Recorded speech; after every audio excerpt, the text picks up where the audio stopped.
Muy buenos días a todas y a todos. En nombre de la Oficina Regional de la UNESCO en Santiago y del Instituto Internacional de Planeamiento de la Educación de la UNESCO, les damos la más cordial bienvenida a nuestro segundo encuentro de este ciclo de seminarios que estamos teniendo sobre políticas digitales. Esta iniciativa se enmarca en la Alianza Regional para la Transformación e Innovación Educativa, que llamamos ARTI, y que es justamente un espacio que busca fortalecer los liderazgos estratégicos de nuestra región para poder guiar la transformación digital. En nuestro primer encuentro trazamos el panorama regional y exploramos los marcos de referencia de la UNESCO. Hoy, en esta sesión, damos un paso más allá y nos adentramos en el tema que nos convoca, que es la gobernanza, el liderazgo y el desarrollo de capacidades. Sabemos que la transformación digital no es solo una cuestión de infraestructura o tecnología, es fundamentalmente una cuestión de visión, una cuestión de gestión y una cuestión de talento humano. Y esto implica, de alguna forma, considerar las siguientes preguntas, como ¿cómo gobernamos esta transformación para que sea inclusiva y centrada en la ampliación de derechos? ¿Qué tipo de liderazgo necesitamos en nuestras escuelas y ministerios para gestionar los cambios?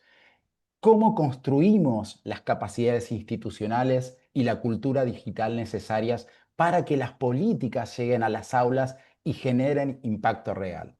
Estas son las preguntas que nos convocarán hoy, y por eso, bueno, agradecemos a todos su presencia y ahora le doy el paso a mi colega Amparo Naranjo. Amparo. Muchísimas gracias, Fernando. Muy buenos días, buenas tardes con todos, con todas. Es un placer encontrarnos nuevamente en este segundo encuentro sincrónico en el que vamos a abordar el tema de liderazgo con un panel eh, muy especial de profesionales que han trabajado profundamente este tema en el marco de la transformación digital. Y vamos a comenzar con la primera invitada, con Beatriz Pont. Ella es jefa de equipo de formación global en el IIP París y trabaja principalmente el liderazgo en educación. Beatriz, bienvenida y quisiéramos preguntarte, partiendo de que tu trabajo se enfoca en lo que es el liderazgo sistémico, ¿qué va más allá que va más allá de los directivos e involucra a funcionarios y a otros actores claves? Que quisiéramos pedirte o plantearte que reflexiones en cómo lograr ese desarrollo de capacidades en todo el sistema para crear las condiciones necesarias para una transformación educativa en este contexto actual de la era digital. Bienvenida, Beatriz. Muchas gracias. Es un placer estar aquí con todos ustedes. Veo que ya hay más de 215, 220 participantes en este foro y para mí es un honor estar aquí y poder hablarles a ustedes sobre el liderazgo de la educación en la era digital. Para empezar, desde el IPE, nuestra misión es fortalecer la capacidad de los países miembros de la UNESCO para planificar y gestionar sus sistemas educativos, y aquí estamos hablando de la era digital, cómo transformar nuestros sistemas educativos utilizando todo tipo de herramientas digitales, y eso requiere un liderazgo muy especial, un liderazgo bien formado, bien preparado, que sepa colaborar, que sepa definir visión, un liderazgo muy efectivo. Y lo que quería mirar un poco más es, em, vemos los retos que el liderazgo educativo a los que se enfrenta desde hace unos cuantos años, y cada vez más estamos en un mundo muy incierto, muy complejo, eh, donde hay una serie de retos que no solo es la tecnología, sino también el medio ambiente, la cohesión social, las crisis y otros. Y todo ello se tiene que integrar. La tecnología es una de las claves. Entonces, hace falta que en los sistemas educativos integren bien la tecnología, y los líderes son los que lo tienen que llevar a cabo a distintos niveles del sistema. Por eso vemos que se tiene que pasar, los que están liderando un sistema tienen que pasar de pensar de un liderazgo que era mucho más claro, más directo, desde el ministerio hacia las escuelas, con una visión casi más simple de, bueno, de aquí vamos a las escuelas, tenemos que definir la política, ir más allí. Y ahora estamos en un momento de muchísimos retos, de cambios en gobernanza, cambios en salud, eh, datos, el uso de datos que no es fácil, y en un momento que además hay una transformación digital. Entonces, todo este contexto dificulta mucho cómo alguien que está dirigiendo un sistema educativo a distintos niveles, al nivel nacional, regional, local y en las escuelas, qué tiene que hacer. Y por eso es tan importante saber qué tipo de capacidades y habilidades necesitan para ello. Entonces, por una parte, hay un tipo de habilidades que son más de conocimiento. Los grandes ejes son el diseño e implementación de esta transformación, que es la política digital. ¿Qué política digital se diseña? Tiene que haber una visión estratégica con objetivos claros, con indicadores que estén alineados a esta visión, políticas basadas en evidencia. Tiene que haber datos, pero también se tiene que utilizar la investigación y sobre todo entender las necesidades de la escuela, de los alumnos, que no se olviden de los docentes, de los directores y directoras, y que esta política tenga recursos suficientes para que sea sostenible a largo plazo. Y hemos visto muchas políticas de tecnología, de inversión en tecnología, que se ha hecho una gran inversión de ordenadores, de tecnología, que se han quedado completamente obsoletos porque no estaba pensado a largo plazo. Entonces, se daban ordenadores, pero no, o computadoras, pero no se apoyaba el desarrollo eh, de estas herramientas a medio plazo, la ayuda cuando se rompían, o los distintos softwares que se tenían que actualizar. Entonces, realmente el recurso alineado a la visión y a los objetivos es muy, muy importante. Por una parte, entonces, la política digital. Por segundo, es la participación con la entrada de la política digital en las escuelas, en el ministerio. Aparecen muchos más actores, que son, por una parte, actores que usan tecnología, que nosotros son los expertos tecnológicos, que hay que conversar con ellos, que tienen que entender lo que es una política nacional, regional de escuela.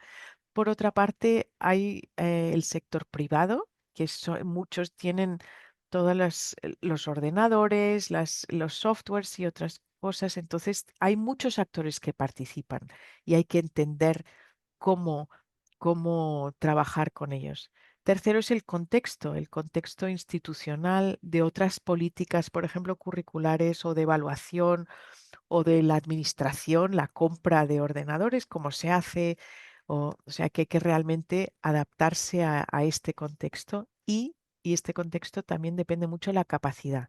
Si no hay capacidad para integrar tecnología en las escuelas, por parte de los docentes, por parte de la dirección, los líderes a nivel local, regional, nacional, las políticas no se van a implementar. Entonces es importantísimo saber qué capacidad hay y formarlos. Y por último, definir estrategias de implementación. Entonces, esto es por una parte. Y la segunda, que es igual de importante, es liderar la transformación digital. Requiere de habilidades y capacidades que no son solo conocimientos, sino también saber hacer estrategias, saber colaborar, saber adaptarse, trabajar con equipos, comunicarse, saber liderar equipos, trabajar con otras personas y poder adaptarse a cambios en momentos cortos, a medio plazo, corto plazo, que es algo que no estamos tan habituados como ahora, en este contexto tan cambiante. Entonces, para mí, yo es lo que quería resaltar un poco en esta introducción acerca de liderazgos en la transformación digital. Muchísimas gracias, Gracias. Beatriz. Gracias por enfatizar la urgencia de superar la fragmentación de políticas y la necesidad de un enfoque sistémico. No es casualidad que comencemos por este tema de gobernanza, porque la experiencia que nos muestra en la región, como tú has enfatizado, Beatriz, a pesar de los grandes esfuerzos de inversiones, sin una gobernanza clara y un liderazgo efectivo, las iniciativas corren el riesgo de fragmentarse y generar frustración y una ineficiencia en el uso de los recursos. Quiero recordarles que como en nuestra primera sesión vamos a tener una conversación estructurada con nuestros panelistas. Como lo ha presentado Beatriz en su intervención principal, vamos a poder comentar esta intervención con los otros panelistas por 2 minutos y finalmente Beatriz nuevamente podrá cerrar con un comentario a los aspectos que les va a plantear nuestro siguiente invitado, que es Ramón Iriarte. Es especialista senior del programa de educación para FTP. eh, y Ramón va a comentar ahora mismo las precisiones y los temas que ha puesto sobre la mesa Beatriz. Ramón, bienvenido. Sí, no te escucho muy bien. Creo que tú me escuchas bien. Te escuchamos muy bien. Ya. Sí, muchas gracias, Beatriz. Me parece que, digamos, es un tema muy relevante, digamos, todas estas dimensiones que has mencionado, sobre todo para que la transformación digital, digamos, pueda impulsarse a través del desarrollo de capacidades, a través de la intervención a nivel de todo el sistema. Cómo se pueden crear estas condiciones que son necesarias y que son tan diversas en los distintos países en nuestra región, en América Latina y en el Caribe. Creo que es muy importante también lo que habías mencionado de las condiciones, y eso hemos visto mucho en la historia de la integración de tecnologías en la región, muchos países que han sido pioneros, recordamos todas las experiencias en Chile, en Costa Rica, en Brasil, en Colombia, y hemos visto mucho de eso también, digamos que este foco que a veces se pone en todo lo que es material, en todo lo que es la tecnología, y por supuesto eso genera una gran inversión, pero a veces la falta de esa mirada estratégica y sobre todo de esta necesidad de desarrollar las capacidades para que acompañan esos procesos son realmente críticas y son lecciones que hemos aprendido también y también en este punto, digamos, subrayar esto que habías mencionado de la sostenibilidad, o sea, la necesidad de cómo planificar esta transformación de manera que los esfuerzos que se hagan sean sostenibles en el tiempo y sobre todo en el escenario de tanta... de tantos cambios que a veces existe en América Latina y el Caribe.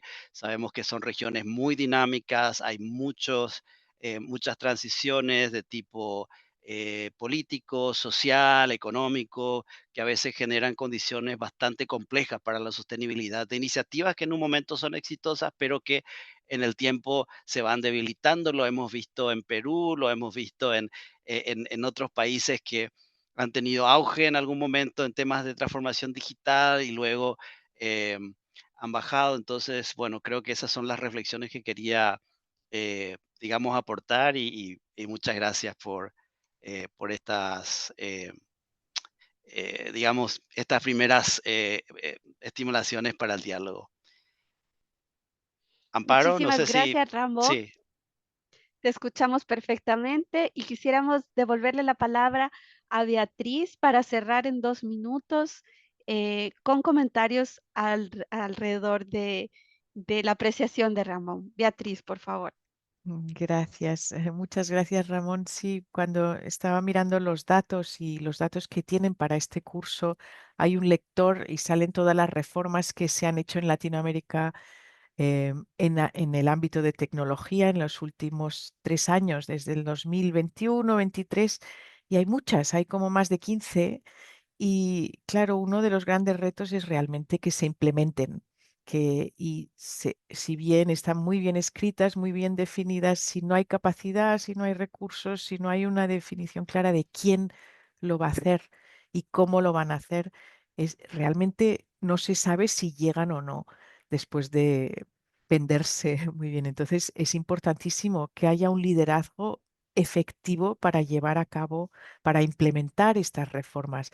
Y para eso tiene que haber capacidad no solo de liderazgo, sino de entender cuál es la tecnología adecuada para distintos sistemas. Y si no tenemos esta capacidad, los que están dirigiendo el sistema, que seguro que es el caso, hace falta colaborar con personal tecnológico. Y eso también es una inversión importante que ahora cada vez más tienen que hacer los ministerios, que no estaba antes. Entonces, contratar, ver quiénes son los buenos colaboradores tecnológicos para desarrollar las herramientas necesarias tecnológicas en un sistema educativo, o bien para el ministerio, o bien para el currículum, para las escuelas, es importantísimo. Saber seleccionarlos, saber contratarlos y que entiendan lo que es un sistema educativo y que sea sostenible. Mm, Gracias, Ramón. Muchísimas gracias, Beatriz. Muchísimas gracias, Ramón. Me encanta que vamos perfilando el cómo introducir la tecnología en las dinámicas educativas.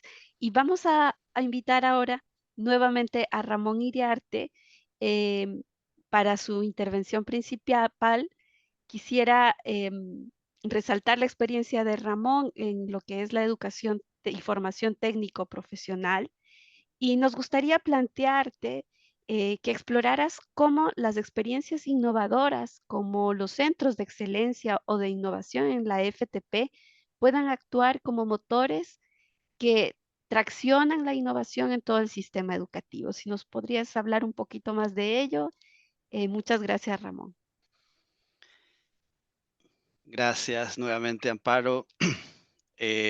Sí, bueno, decía Fernando en su introducción, la transformación digital no es solo tecnología y en esta misma línea, cuando hablamos Mm, de centro de excelencia en educación y formación técnico profesional, no nos referimos simplemente a los grandes edificios con equipos modernos que se requieren para esta modalidad. La función principal de los centros de excelencia no es solamente formar bien a sus propios estudiantes, sino sobre todo elevar los estándares de todo el sistema de educación y formación técnica. Y esto a través de compartir prácticas, metodologías, materiales y experiencias con otros centros. Podemos decir que estos centros son plataformas vivas de innovación que integran formación, investigación aplicada, desarrollo docente, servicios a las empresas. La clave está en que estos centros no solo se mejoran a sí mismos, sino que irradian conocimiento y prácticas al resto del sistema y se convierten de esta forma en verdaderos motores de cambio. La experiencia de los centros de excelencia vocacional en Europa muestra cómo estos nodos integran a los proveedores de formación, a las empresas, a las universidades, a los gobiernos locales y logran de este modo acelerar la pertinencia y la calidad y sobre todo también la innovación. Y este es un aprendizaje fundamental. El centro no es un fin en sí mismo, sino que es un espacio de articulación que sirve a todo el ecosistema de educación y formación técnico profesional.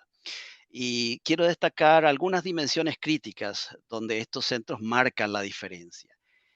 Primero, la innovación pedagógica. Los centros de excelencia son lugares donde se prototipan currículos y metodologías activas, donde el aprendizaje basado en el trabajo hasta el uso de simuladores y analítica de datos, em, se despliegan, digamos, como innovaciones educativas. Un ejemplo, en el País Vasco tenemos un centro em, que implementó un modelo, el Tecnica, que permitió crear soluciones innovadoras que luego se transfirieron a toda la red de formación profesional, evitando que cada institución empiece de cero. Entonces la innovación se convierte en un bien común. El segundo es el rol central de los profesores y de los directivos. Los docentes y los directivos son los protagonistas del cambio. En Singapur, por ejemplo, los institutos de educación técnica, que son los centros de excelencia en Singapur, invirtieron en formación continua, en coaching en aula, en comunidades de práctica, y esto no solo fortaleció la calidad de la enseñanza, sino que elevó el prestigio de la formación técnica en la sociedad. Y las experiencias confirman que cuando los docentes pasan a ser codiseñadores de la innovación, el efecto multiplicador se extiende a redes completas de escuelas y proveedores. El tercer aspecto crítico es la conexión con el tejido productivo. Un centro de excelencia no funciona aislado, funciona con estrecha colaboración con empresas, desde las pymes hasta las grandes industrias. Y allí tenemos ejemplos en Marruecos, por ejemplo, hay centros de excelencia donde se han creado espacios en donde los laboratorios del centro trabajan con las empresas locales para resolver problemas reales. Y esto permite que el currículo se nutra de casos auténticos y al mismo tiempo que la región aumente su competitividad. El cuarto punto, aspecto crítico, la lógica de red. El impacto se multiplica cuando los centros de excelencia se conciben como nodos de una red. En África y Asia hemos tenido experiencias con centros de excelencia que han demostrado cómo las alianzas entre los institutos de formación técnica y las empresas pueden difundir equipamiento, metodologías, currículos codiseñados entre varios países. No es solamente un centro brillante, sino una red de centros que se ayudan mutuamente y que comparten soluciones. Y el quinto punto, la orientación hacia sectores estratégicos y emergentes. En un contexto de transición digital, de transición verde, digamos, hacia un futuro más sostenible, eh, los centros que se enfocan en sectores productivos son esenciales. Por ejemplo, en Australia, la red de centros de excelencia TAFE se enfocan en áreas como energías renovables, turismo renovable, tecnologías digitales, y estos centros se convierten en ventanillas únicas de talento e innovación, eh, y se acelera la conexión entre la formación y el empleo de calidad. ¿Qué cambia en el sistema educativo cuando se establecen estos centros de excelencia? Los currículums se actualizan más rápido porque se diseñan con la industria y se difunden en paquetes que son replicables. Los docentes dejan de ser solamente usuarios y se convierten en líderes de cambio. La gestión se fortalece con mayores niveles de empleabilidad, productividad y satisfacción de los empleadores, y sobre todo se atrae inversión pública y privada porque los centros generan confianza y concentran capacidades.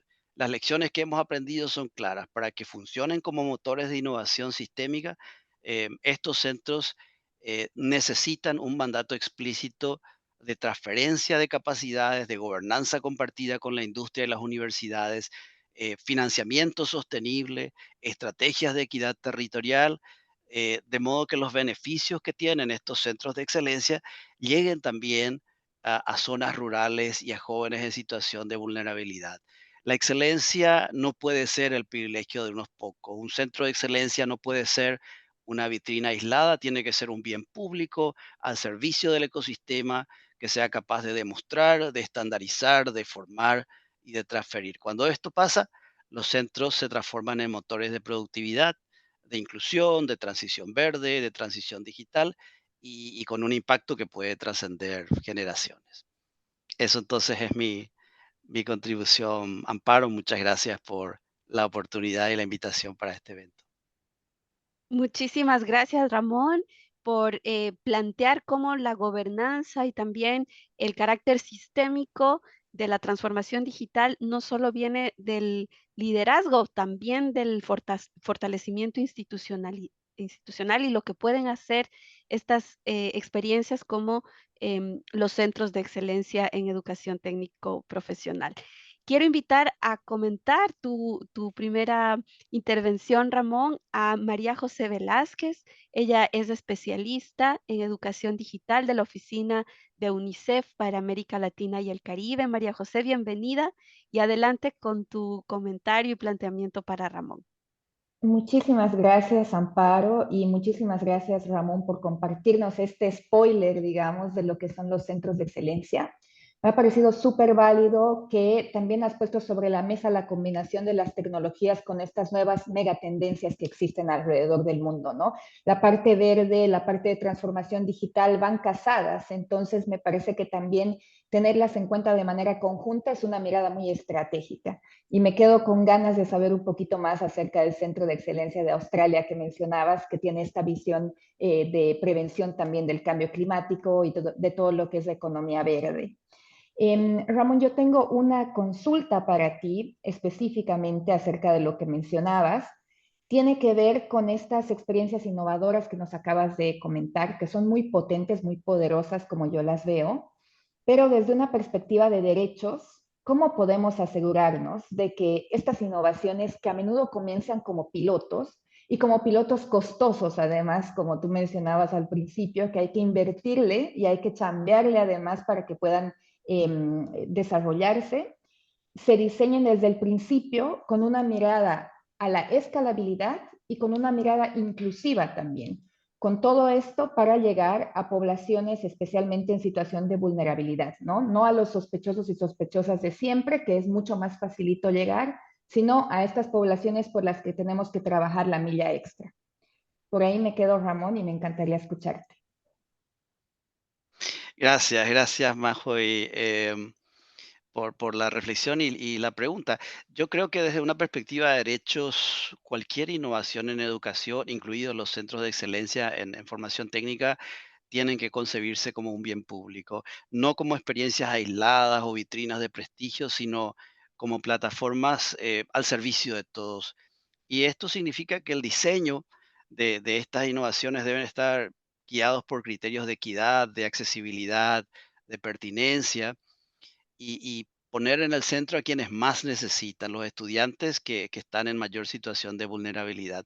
La excelencia no puede ser el privilegio de unos pocos centros seleccionados. La excelencia tiene que ser la aspiración y la meta de todo el sistema educativo, el sistema de formación técnico profesional.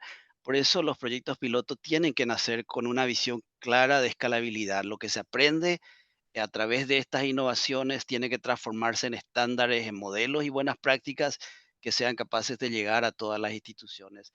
Desde una perspectiva de derechos, todos los centros tienen que convertirse en centros de excelencia y para lograr esto, la experiencia internacional nos da lecciones importantes. Primero que hay que tener marcos de gobernanza sólidos, hay que conectar los pilotos con las políticas nacionales y regionales, evitando que se creen estas islas de excelencia desconectadas del resto del sistema. Luego se necesitan mecanismos de financiamiento y alianzas sostenibles, donde el sector privado, la sociedad civil, las comunidades locales trabajen junto al Estado para garantizar que lo que funciona se puede escalar. Y por último, un sistema de evaluación integral que no solo mida la calidad técnica, sino que también mida el impacto en la inclusión, en la igualdad de género, la reducción de brechas territoriales y digitales. De esta manera, estas innovaciones dejan de ser experiencias aisladas para convertirse en esos motores de transformación sistémica. Bueno, la calidad y la innovación pueden convertirse en una realidad para todas y todos y materializar en la práctica el derecho a una educación inclusiva y de calidad de la era digital. Muchas gracias. Bueno, muchas, Muchísimas gracias, Ramón. Y le doy el pase a Fernando. perdón, te pisé. Se escucha, ¿no? Sí. No, muchas gracias, Ramón. Y ahora, justamente retomando un poco el hilo que traía María José desde UNICEF, creo que esto que trae sobre la perspectiva de derechos es fundamental, ¿no? Y quizás pensando en generar una transformación digital que realmente ponga a niños, niñas y adolescentes en primer lugar, la pregunta que te queremos hacer es, ¿qué elementos claves necesitamos traccionar en nuestros sistemas educativos, pensando no solo en el presente, ¿no? sino en sus perspectivas de futuro, ¿no? ¿Cómo debemos planificar una gobernanza sistémica en este sentido? Majo, te pasamos las palabras, tenés 5 minutos.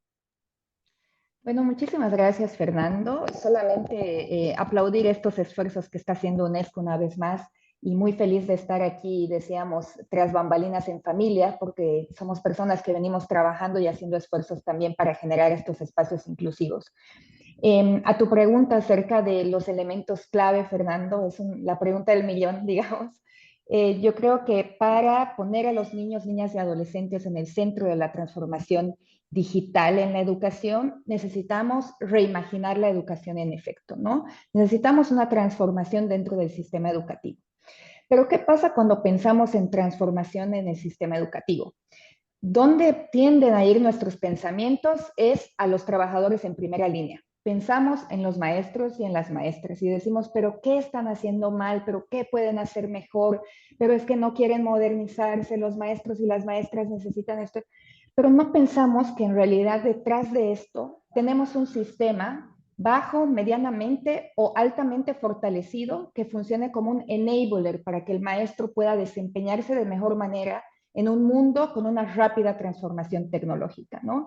Por eso me gusta este espacio donde podemos redireccionar nuestros esfuerzos y nuestra mirada hacia un sistema que pueda fortalecerse y a partir de este sistema trabajar y fortalecer las habilidades de los trabajadores en primera línea, que serían los maestros y las maestras. Necesitamos entonces un enfoque más sistémico que garantice primero la equidad en el acceso, en el uso y en la apropiación de los implementos digitales dentro de la educación. No solamente en el acceso, Fernando, y quiero hacer énfasis, repito como disco rayado esto, pero me parece que es importante para que se instale la narrativa también, que también depende de los sistemas y del fortalecimiento de sistemas, la apropiación que se va a tener de las nuevas tecnologías. Entonces, no es solamente conectar, no es solamente tener algunos dispositivos digitales dentro y fuera del aula, sino también es trabajar en enfoques pedagógicos que incluyan a las nuevas tecnologías como parte de las currículas. Esto es sumamente importante. Después escuchaba a Beatriz, me ha parecido sumamente interesante esta posición también de los liderazgos que necesitamos dentro de la transformación digital en la educación. Y me parece que un liderazgo que también podemos explotar un poquito más es el de parte de los niños, niñas y adolescentes, ¿no? ¿Cómo fortalecemos desde los sistemas los mecanismos de participación de los niños, niñas y adolescentes en estos temas tan importantes como son la educación y la tecnología? Y ahí me parece que nos falta todavía trabajar una millita extra para poder generar estos mecanismos institucionales de consulta y de escucha. Tenemos algunos establecidos, tenemos estos centros estudiantiles, comités estudiantiles que ya trabajan fortaleciendo liderazgos en niños, niñas y adolescentes, pero ¿cómo hacemos para que estos sean más inclusivos? ¿Cómo hacemos para que estos sean más accesibles? ¿Y cómo hacemos para que esta voz de estos liderazgos jóvenes también lleguen a las mesas de los tomadores de decisión y funcionen como lo que son? Porque los niños, niñas y adolescentes son un stakeholder, también son un actor clave dentro de este ecosistema de transformación digital y educación. Y en cuanto a la gobernanza, necesitamos, Fernando, esfuerzos intersectoriales, multisectoriales, basados en evidencia, como ya lo mencionaron mis colegas anteriormente. Esto implica articular actores del ecosistema que son sociedad civil, tomadores de decisiones, tener a los maestros y a las maestras en las mesas también, tener a los diferentes actores que forman parte de este ecosistema. Y me parece sumamente importante y un actor que yo siempre lo veo como fuera de esta mesa de conversación son estas grandes empresas o sectores tecnológicos, los que desarrollan las tecnologías.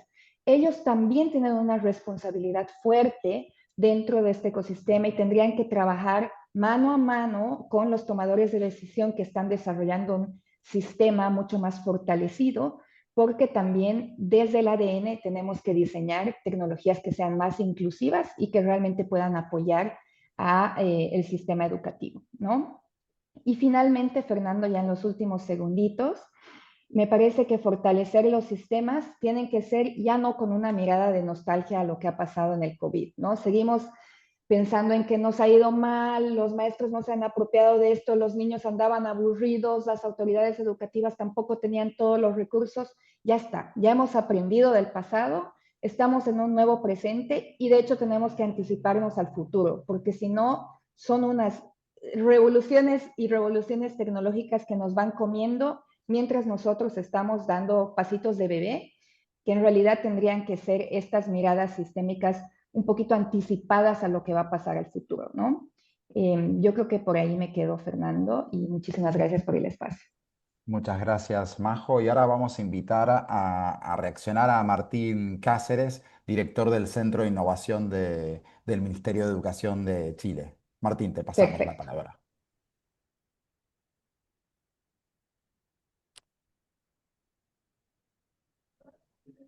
Súper. Muchas gracias. Gracias, Fernando. Súper interesante lo que comentaba María José. Y es bien interesante el trabajo que hace UNICEF con respecto a la protección y resguardo de los derechos de la niñez, ¿no? Y eso se tensiona hoy en día con lo digital, de nuevas formas. Hay un trabajo interesante que es la actualización, la observación 25 de los derechos del niño, ¿cierto? Que eh, plantea cómo remirar los derechos de la niñez en la participación en entornos digitales. Y hay una tensión súper interesante entre promover la autonomía, dejar a los niños, ¿cierto? Y niñas y adolescentes explorar el mundo digital, pero al mismo tiempo resguardar sus derechos fundamentales. Y vemos que eso se tensiona aún más con esta provisión de tecnología a edades cada vez más tempranas. Y ahora hay toda una discusión, ¿cierto?, en todos los países con respecto a la prohibición, y eso pone en jaque también el acceso a las tecnologías. Entonces la pregunta que te quería hacer es cómo desde la perspectiva de derechos resguardamos la participación y el desarrollo pleno de niños y niñas, y qué mecanismos concretos de política pública tú has visto que se pueden incorporar para cumplir este fin, ¿no? El desarrollo pleno de los niños en contextos digitales. Majo. Gracias, Martín. Yo creo que después de esto tenemos que seguir conversando. Hay mucho, mucho por ahí para abrir dentro de la caja de Pandora. No, bueno, como tú mencionabas, Martín, necesitamos mecanismos concretos de política pública para incidir en el sistema educativo. Me parece muy valioso también lo que mencionabas, esto de cómo se puede hacer para trascender un poquito más allá de lo que estamos haciendo, ¿no? Primero, me gustaría que podamos trabajar y que podamos repensar en los sistemas fortalecidos con una mirada de enfoque de ciclo de vida. Y me parece que esto es un poquito polémico en el sentido de cómo hacemos para comenzar con una transformación digital en la educación desde los 0 años, desde la primera infancia hasta los niños, adolescentes, etcétera, ¿no? Y una clave para esto es pensar más allá de las pantallas, Martín, porque nosotros siempre pensamos que transformación digital es dar celular, dar tablet, poner algo en el salón de clases, y en realidad la transformación digital trasciende la parte pedagógica, también nos puede ayudar a tomar mejores decisiones administrativamente dentro del sistema educativo, nos puede ayudar a tener más y mejores datos que informen también cómo mejorar los sistemas educativos a partir de un sistema basado en tecnología. Entonces, una clave ahí es pensemos más allá de las pantallas. No es solo el celular, no es solo la tablet, tenemos mucho más que aprovechar de las tecnologías que no lo estamos haciendo. Segundo, me parece muy importante tener este enfoque flexible e inclusivo a las nuevas tecnologías, ¿no? Y ahí nos falta todavía, nos falta. Yo que estoy también trabajando muy de cerca con tomadores de decisión y con diferentes stakeholders dentro de este sistema, no todos los niños aprenden igual, no todas las niñas aprenden al mismo tiempo ni en los mismos espacios. ¿Cómo hacemos para llegar a esta población heterogénea de infancias? Tenemos a niños fuera de la escuela, tenemos a niñas en procesos migratorios, tenemos adolescentes rurales. ¿Cómo hacemos y trabajamos esta milla extra para que los sistemas puedan llover a todos por igual y tengamos algo que realmente es inclusivo y pueda trabajar con las diferentes infancias también? Entonces, no las pongamos dentro de una caja, sino que trabajemos para estas diferencias y diversidad de infancias que necesitan acceder a las mismas oportunidades. Ya se me acabó el tiempo, creo. Sí, bueno, y ahora le paso nuevamente el micrófono a Amparo para nuestro último bloque. Amparo. Muchísimas gracias.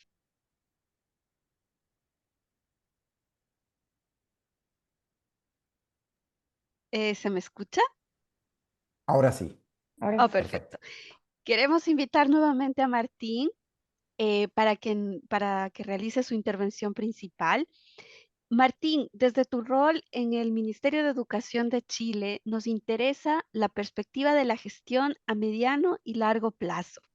¿Cómo están encarando desde Chile la planificación de la transformación digital, considerando no solo los desafíos actuales, sino también los emergentes y tan disruptivos como, por ejemplo, la inteligencia artificial, para que traccionen estrategias sistémicas y podamos también ofrecer inclusión en la transformación digital?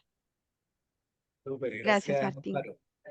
Ni que estuviese preparada esta pregunta. Tenemos una, una colaboración súper interesante justamente con UNESCO, que empezamos a trabajar ya desde el año pasado, en vista justamente de este desafío. Nuestro país, en Chile, ha avanzado bastante en transformación digital. Tenemos una infraestructura digital bien sólida, destacada en la región.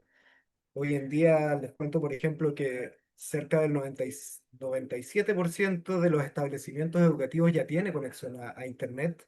Tenemos todavía el desafío de mejorar la calidad, pero tenemos conexión a Internet en la mayoría de las escuelas. Eh, Al mismo tiempo tenemos una política que, si bien ha tenido altos y bajos, se ha mantenido como una política de Estado. Entonces, desde los años 90 hasta ahora hemos avanzado. También hemos integrado en nuestro currículum las habilidades digitales, en la formación docente también se incorpora. Entonces, tenemos un buen pie en nuestro país. Sin embargo, la inteligencia artificial y los nuevos desafíos ponen en riesgo esos avances, que, como comentábamos recién, más acceso a las tecnologías trae nuevos desafíos, se pueden generar y de hecho se generan nuevas exclusiones. Hay quienes ahora no solamente tienen acceso a plataformas que son gratuitas, sino que tienen más recursos, entonces pueden pagar la nueva inteligencia artificial y eso genera una ventaja extra.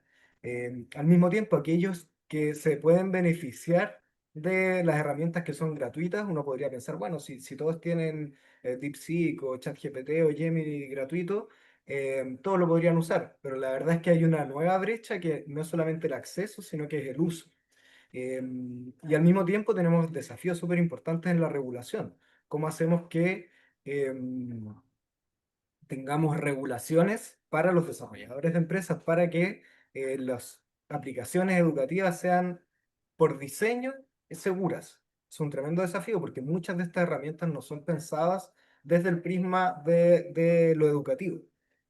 Entonces, frente a todos estos desafíos, estamos trabajando en Chile en un marco integral para la transformación digital en educación, bajo una propuesta que hace UNESCO, que se llama el Digital Transformation Collaborative, el colectivo para la transformación digital.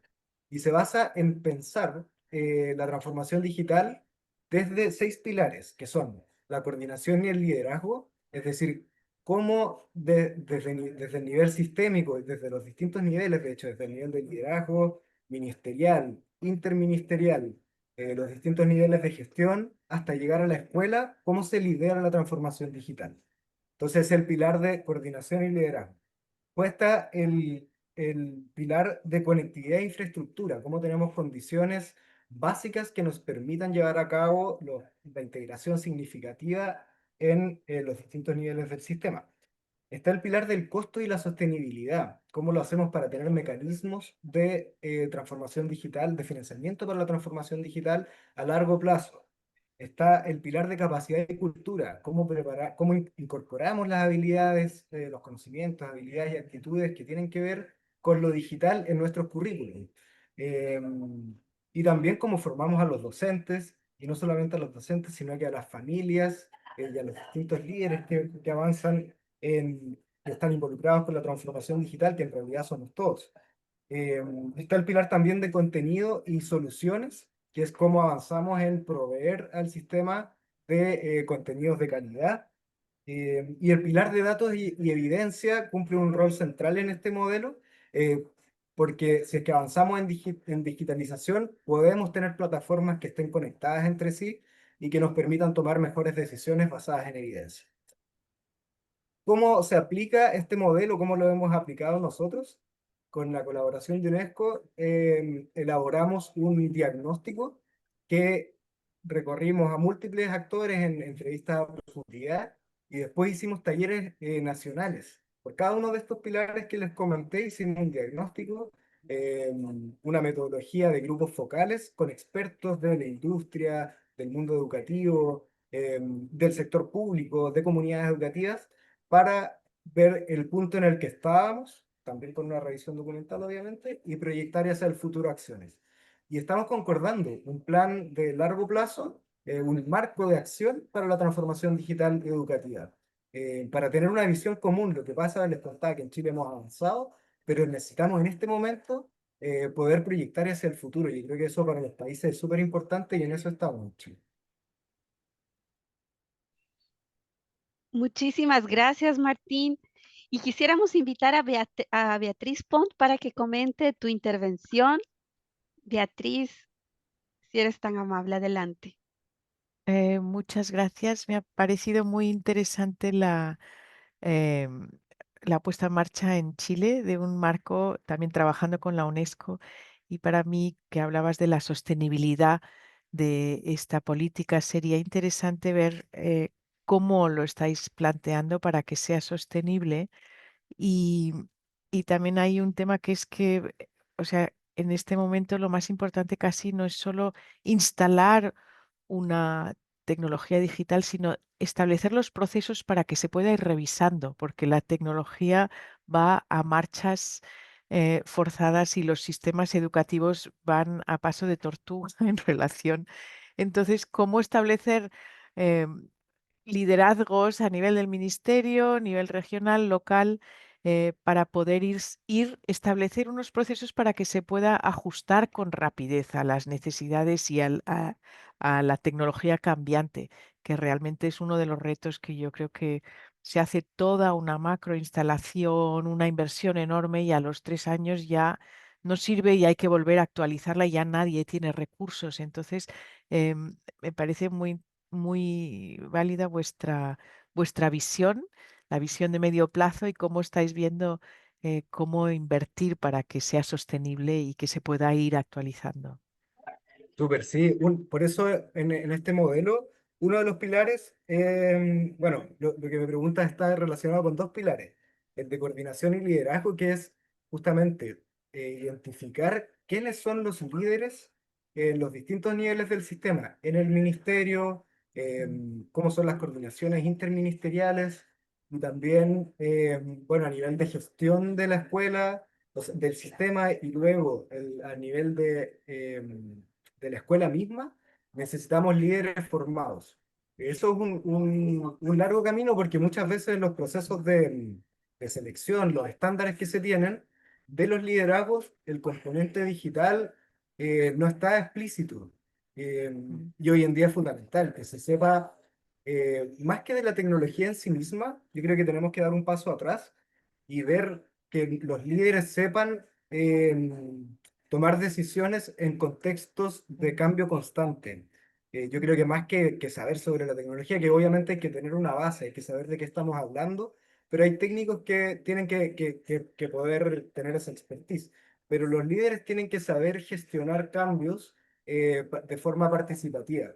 Eso es lo más importante, saber combinar lo pedagógico eh, con el liderazgo distribuido tiene que ser, saber qué es lo que está pasando en el aula eh, y eso incorporarlo en la toma de decisiones. Entonces, un tipo de liderazgo que es liderazgo distribuido, no es un liderazgo que se pueda tomar las decisiones desde arriba. Y eso lo estamos incorporando en los distintos mecanismos, por ejemplo, en el sistema de desarrollo profesional docente, que los estándares, o sea, tener marcos de competencias digitales para docentes que involucren estos aspectos que tienen que ver con el liderazgo digital. Luego tener espacios de formación para las coordinaciones de innovación en los establecimientos educativos.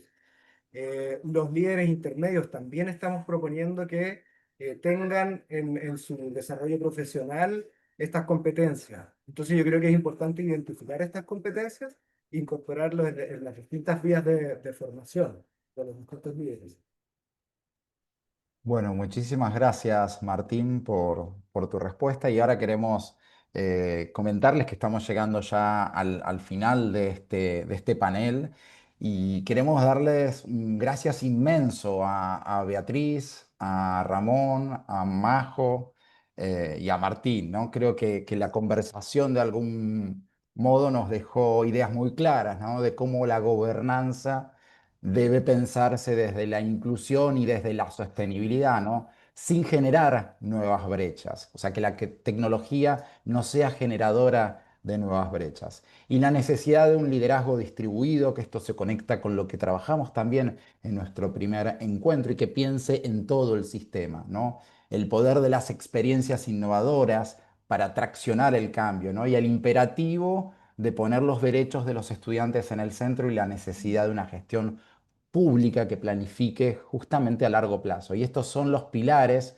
que sostienen políticas digitales centradas en la equidad y en los derechos. Así que bueno, muchísimas gracias nuevamente a este panel de lujo nuevamente que tuvimos y ahora le paso la palabra a Amparo para nuestro cierre final. Muchísimas gracias, Fernando, y gracias a nuestro increíble panel. Muchísimas gracias por su generosidad y tiempo. Gracias a todos y todas las participantes de este evento público. Quiero compartirles que tenemos miembros y representantes de 35 países de nuestra región, que es América Latina y el Caribe, en esta gran conversación regional y que hemos intentado que sea lo más dinámica posible. La conversación de hoy demuestra que la gobernanza y el liderazgo son el punto de partida ineludible para cualquier transformación, que además la transformación toma tiempo, y seguiremos conversando y encontrándonos en estos espacios. Les recordamos que este encuentro es parte de un ciclo de diálogos y los invitamos a agendar los próximos encuentros que serán el 16 de octubre para discutir sobre el aspecto de infraestructura y soluciones pedagógicas y el 13 de noviembre para cerrar el ciclo hablando de sostenibilidad y financiamiento. Ahora damos paso a la segunda parte de nuestra jornada, el taller cerrado destinado exclusivamente a los participantes del curso de Talento Digital para la Transformación e Innovación Educativa. A quienes forman parte del curso les pedimos que permanezcan en esta sala y al resto de público, muchas gracias por acompañarnos. Les despedimos con un fuerte abrazo y hasta la próxima. Muchas gracias.